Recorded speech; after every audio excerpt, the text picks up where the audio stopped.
Bonjour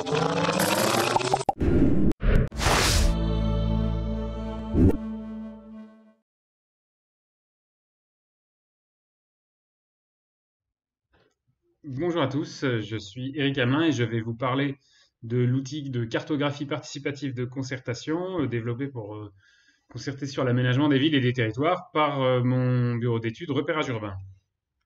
Alors je me présente brièvement, donc je suis Éric Hamelin, sociologue urbaniste, consultant et responsable du bureau d'études Repérage Urbain qui applique des méthodes sociologiques et de sciences humaines en aménagement de la ville, des territoires, la construction, l'habitat. Je suis également enseignant dans des instituts tels que l'École spéciale des travaux publics à Paris ou l'École d'urbanisme de Paris. Et je suis strasbourgeois d'origine et j'y ai effectué mon parcours de sociologie à l'Université de Strasbourg dans les années 90. Le bureau d'études repérage urbain a été créé en 2004 avec, au départ j'étais avec un associé.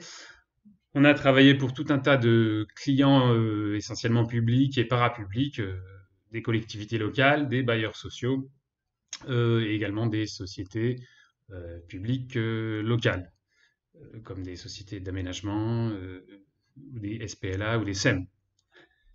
Nous avons développé dans le cadre de nos activités des méthodes de concertation diverses, des méthodes de consultation diverses de la population.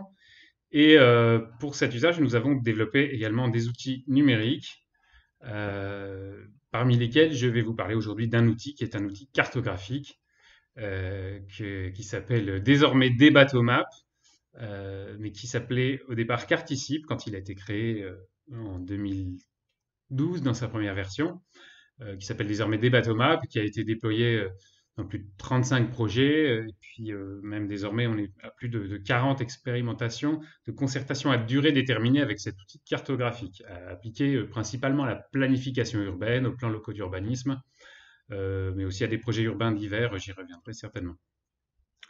Alors, l'objectif à la création de cet outil, dans sa première version, lancé fin 2012 à Laval, en Mayenne, dans le cadre d'une concertation pour la révision du PLU,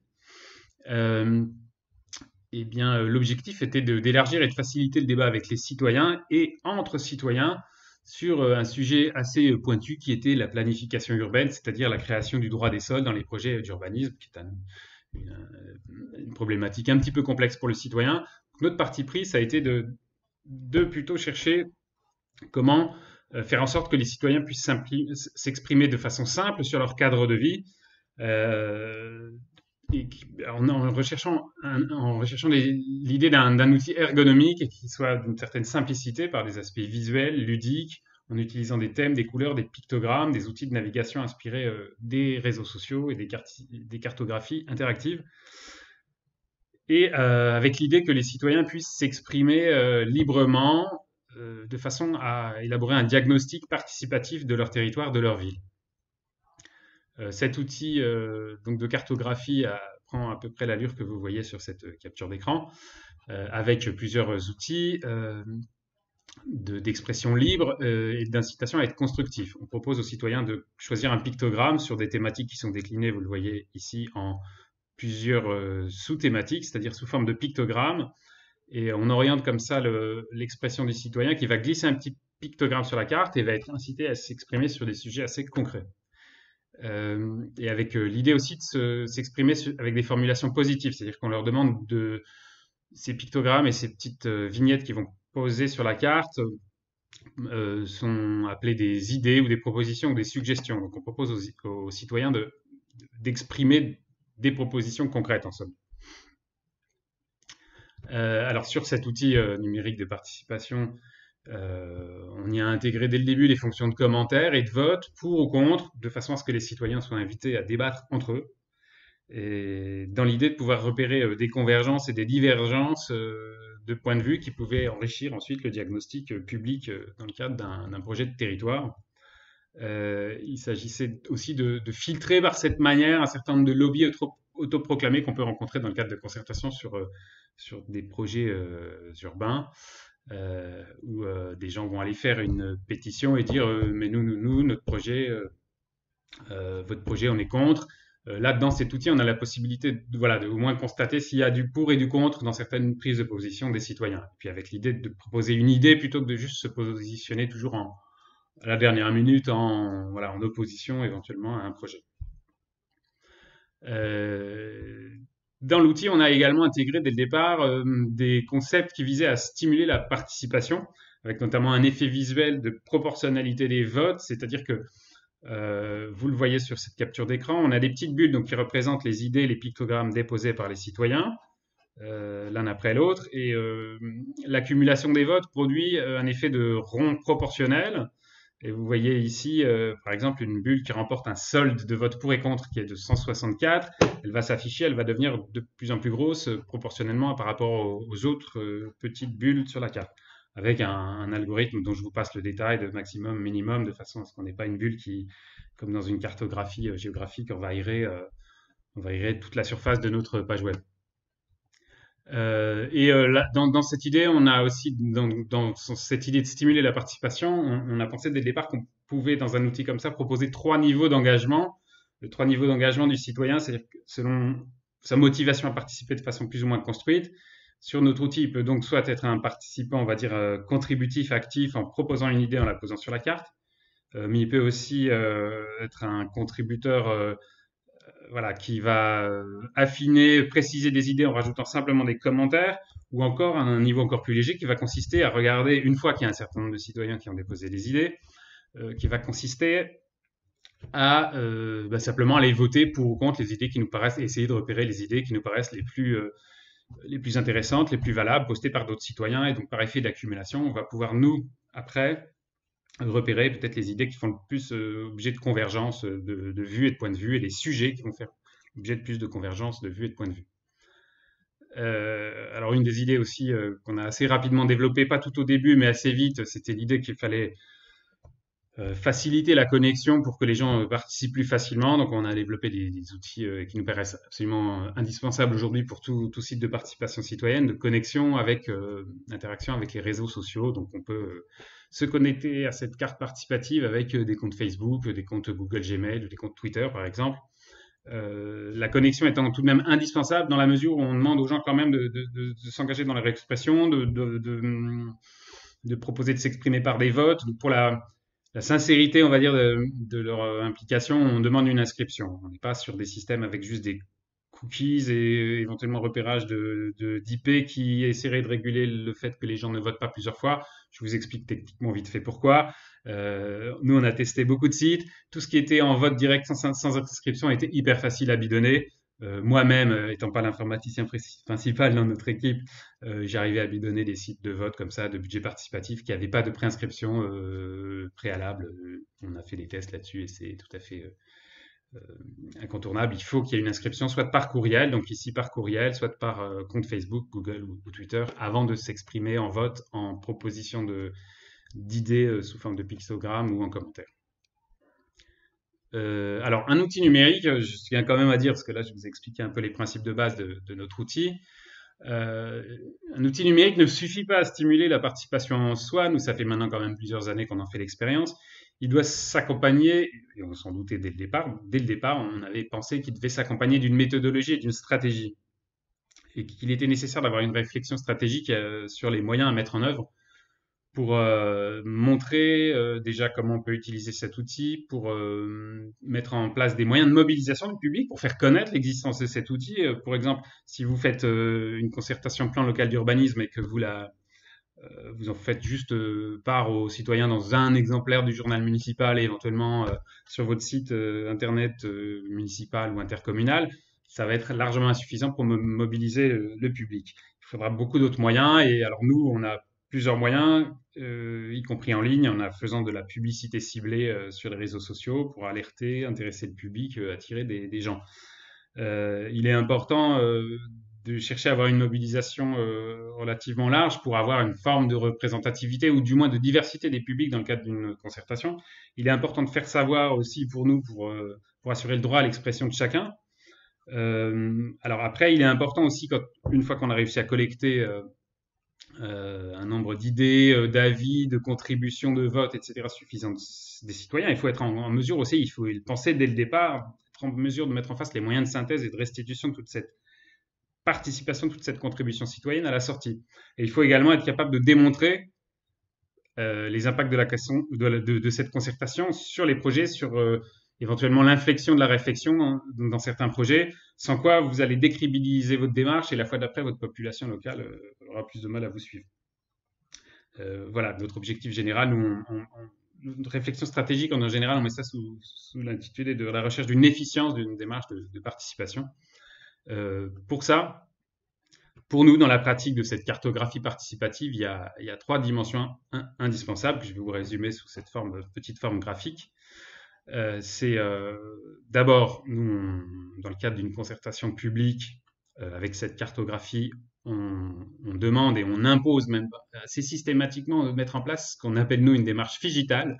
Alors une démarche phygitale, c'est une démarche de terrain, une démarche physique, si vous voulez, de débat physique, et en parallèle de la démarche digitale. Et ce qu'on essaie de représenter par ce petit schéma, c'est l'idée qu'on peut très bien faire des démarches de terrain, comme vous le voyez sur cette petite miniature, soit autour de tables avec des grandes cartes, soit dans des marchés avec des stands, soit dans un style de réunion publique qu'on appelle nous cabaret, c'est-à-dire avec plusieurs groupes autour de tables.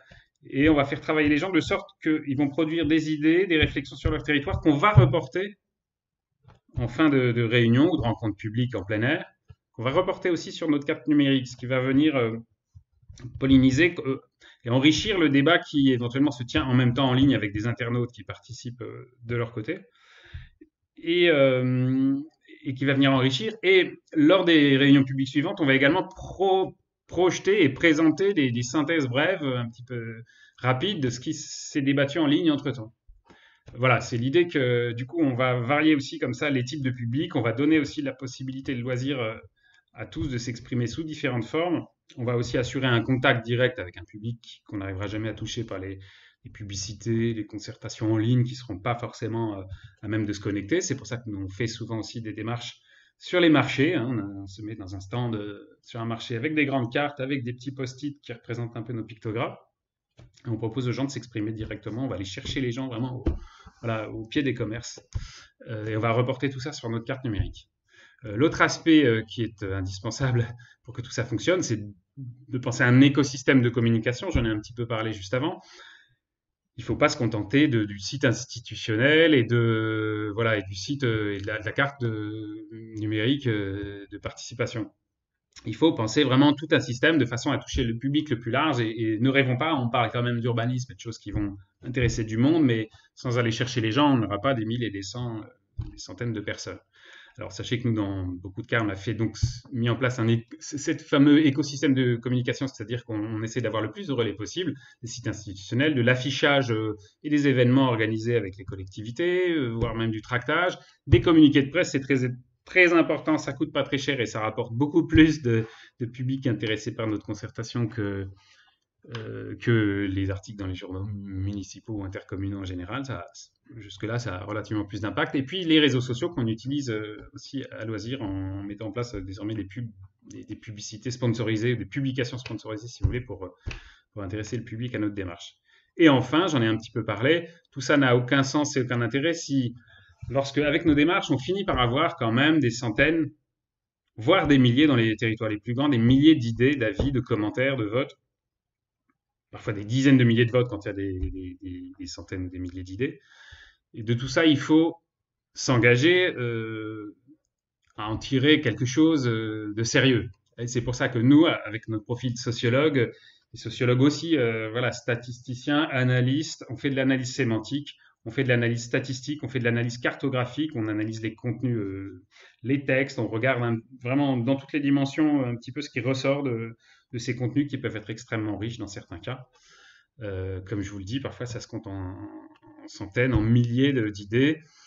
Pour exemple, rapide, on a fait des concertations par exemple sur la métropole de Grenoble, on avait 2500 contributions sous forme d'idées et plusieurs dizaines de milliers de votes sur ces idées.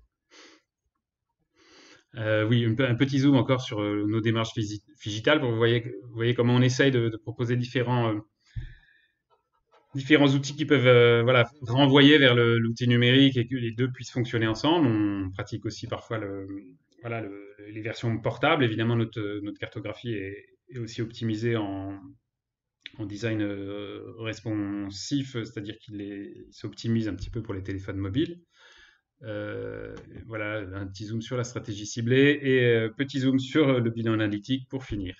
Je vous montre juste pour finir peut-être vite fait un petit exemple de cartographie interactive actuellement en activité, puisque au-delà des concertations PLU, on a lancé cette année sur plusieurs villes dans le cadre de la préparation des élections municipales avec des médias locaux, ici à Strasbourg, avec rue 89 Strasbourg, des cartographies de débats urbains, indépendants là en l'occurrence de ce qu'on fait habituellement, c'est-à-dire indépendants des collectivités locales. Simplement, voilà, pour faire exister notre démarche, pour l'améliorer, pour la tester dans un autre cadre. C'est quelque chose qu'on avait déjà fait lors des précédentes élections municipales sur 2 villes. Cette année, on a décidé de le faire sur 7 villes. On offre cet outil donc sous l'intitulé Débatomap 2020, ici sur Strasbourg, donc qui s'intitule et que vous pouvez retrouver sous le lien strasbourg.debatomap2020.com, puisque